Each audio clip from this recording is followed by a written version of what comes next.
आज हम बात करेंगे एक ऐसी शख्सियत की जिसने दुनिया को देखने का नजरिया ही बदल दिया। सोचिए, एक राजकुमार जिसके पास दुनिया की हर दौलत थी, हर ऐशो आराम था, लेकिन फिर भी उसके मन में एक ऐसा सवाल था जिसके जवाब महलों में नहीं मिल सकता था। तो चलिए आज बुद्ध की इसी अद्भुत यात्रा पर चलते हैं। कभी सोचा है कि ऐसा क्या हो सकता है कि कोई इंसान अपना सब कुछ मतलब अपना परिवार, अपना ऐशो आराम, अपनी पूरी की पूरी दुनिया एक झटके में छोड़ दे? यही सवाल, यही त्याग और बदलाव का सवाल इस पूरी कहानी की जड़ है। तो कहानी की शुरुआत होती है एक राजकुमार से, सिद्धार्थ गौतम। कल्पना कीजिए एक ऐसी दुनिया की जहां हर ख्वाहिश पूरी होती हो, जहां दुख का नामो निशान तक ना हो। एक सोने का महल, लेकिन ये दुनिया असलियत से कोसों दूर थी। असल में उनके जन्म के साथ ही एक भविष्यवाणी हो गई थी, और इसी भविष्यवाणी के डर से उनके पिता ने उन्हें, कह सकते हैं कि एक सुनहरे पिंजरे में बंद कर दिया था। उनका मकसद सिर्फ एक था कि सिद्धार्थ दुनिया के असली दुखों यानी बीमारी, बुढ़ापा और मौत का सामना कभी ना कर पाएं। लेकिन सच्चाई को भला कब तक छुपाया जा सकता है? कहानी अब एक ऐसे मोड़ पर आती है जहां महल की वो ऊंची दीवारें भी राजकुमार को उस हकीकत से नहीं बचा पाती जिसे उनसे छिपा कर रखा गया था। तो पहली बार जब वो महल से बाहर निकले, उन्होंने एक बूढ़े कमजोर इंसान को देखा।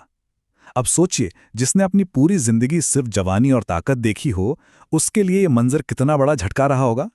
ये एक ऐसी हकीकत थी जिसके बारे में उन्हें पता ही नहीं था। इसके बाद उन्होंने एक बीमार व्यक्ति को देखा जो दर्द से कराह रहा था। जिंदगी में पहली बार उन्होंने किसी को इस तरह तकलीफ में देखा। उनका मन एकदम बेचैन हो गया, ये सोचकर कि ये पीड़ा, ये बीमारी तो किसी को भी हो सकती है। और तीसरा नजारा तो और भी झकझोर देने वाला था। एक शव, जिंदगी का अंत। और बस इसी पल उनके अंदर वो सवाल उठा जिसने सब कुछ बदल दिया। अगर हर किसी को बूढ़ा होना है, बीमार पड़ना है और आखिर में मर ही जाना है, तो फिर इस जिंदगी का मतलब क्या है? इसका मकसद क्या है? लेकिन फिर उन्होंने चौथा नजारा देखा। एक सन्यासी, एक तपस्वी, जिसके चेहरे पर इन सब दुखों के बीच भी एक अजीब सी शांति थी। कोई चिंता नहीं, कोई डर नहीं। और बस उसी पल सिद्धार्थ को उम्मीद की पहली किरण दिखी कि शायद दुख से बाहर निकलने का कोई रास्ता है। तो अब कहानी पहुंचती है उस रात तक, उस फैसले तक, जब एक राजकुमार ने तय किया कि वो अपनी किस्मत खुद लिखेगा। ये उनकी जिंदगी का सबसे बड़ा और सबसे मुश्किल फैसला था। महज 29 साल की उम्र में सिद्धार्थ ने सिर्फ अपना राजपाट ही नहीं छोड़ा, बल्कि अपनी पत्नी, अपने नवजात बेटे, अपने पूरे परिवार को पीछे छोड़ दिया। जरा सोचिए, ये कोई मामूली फैसला नहीं था, ये एक बहुत बहुत बड़ी कुर्बानी थी। देखिए, एक तरफ थी महल की आरामदायक जिंदगी, ताकत, परिवार, सुरक्षा, सब कुछ। और दूसरी तरफ अनिश्चितता, अकेलापन, एक ऐसा रास्ता जिसका कोई ठिकाना नहीं था। और उन्होंने दूसरा रास्ता चुना। महल छोड़ने के बाद का सफर, जैसा उन्होंने सोचा था, उससे कहीं ज्यादा मुश्किल था। ये 6 साल की एक लंबी कठिन खोज थी। एक ऐसी खोज जिसमें वो कई बार मौत के मुंह से वापस आए। तो शुरू में उन्होंने बहुत कठोर तपस्या की, शरीर को हर तरह का कष्ट दिया, यहां तक कि खुद को भूखा रखा, ये सोचकर कि शायद इसी से ज्ञान मिलेगा। लेकिन उन्हें जल्द ही समझ आ गया कि शरीर को तड़पाने से मन को शांति नहीं मिलती, बल्कि वो और भटकता है। और यहीं से उन्हें वो रास्ता मिला जिसे मध्यम मार्ग कहा गया, यानी न तो जरूरत से ज्यादा ऐशो आराम और न ही जरूरत से ज्यादा खुद को कष्ट देना। और फिर वो पल आया। बोधि पेड़ के नीचे ध्यान करते हुए उन्हें वो मिला जिसकी तलाश में उन्होंने सब कुछ छोड़ दिया था। ज्ञान, यानी एनलाइटनमेंट। ये वो अवस्था है जहां इंसान को दुनिया की असलियत का गहरा बोध हो जाता है और सारे दुख खत्म हो जाते हैं। और इसी पल में राजकुमार सिद्धार्थ बुद्ध बन गए, जिसका मतलब है जो जाग गया हो।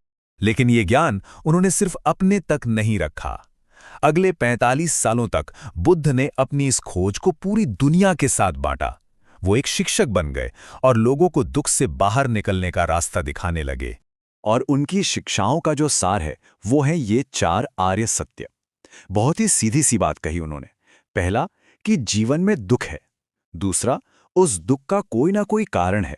तीसरा, उस दुख को खत्म किया जा सकता है। और चौथा, उसे खत्म।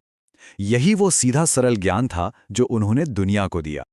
अब हम उनकी कहानी के आखिरी पड़ाव पर हैं। 80 साल की उम्र में जब उनका अंतिम समय नजदीक आया तो उन्होंने अपने शिष्यों को अपना आखिरी और शायद सबसे जरूरी संदेश दिया। उनके आखिरी शब्द थे, अप्प दीपो भव, यानी अपना दीपक खुद बनो। सोचिए, एक ऐसा संदेश है जो किसी एक धर्म या सोच से बंधा नहीं है। ये हर इंसान को अपनी राह खुद बनाने, अपनी अंदरूनी रोशनी को पहचानने के लिए कहता है। और यही सवाल आज भी उतना ही जरूरी है। क्या हम सब अपनी रोशनी ढूंढने के लिए तैयार हैं?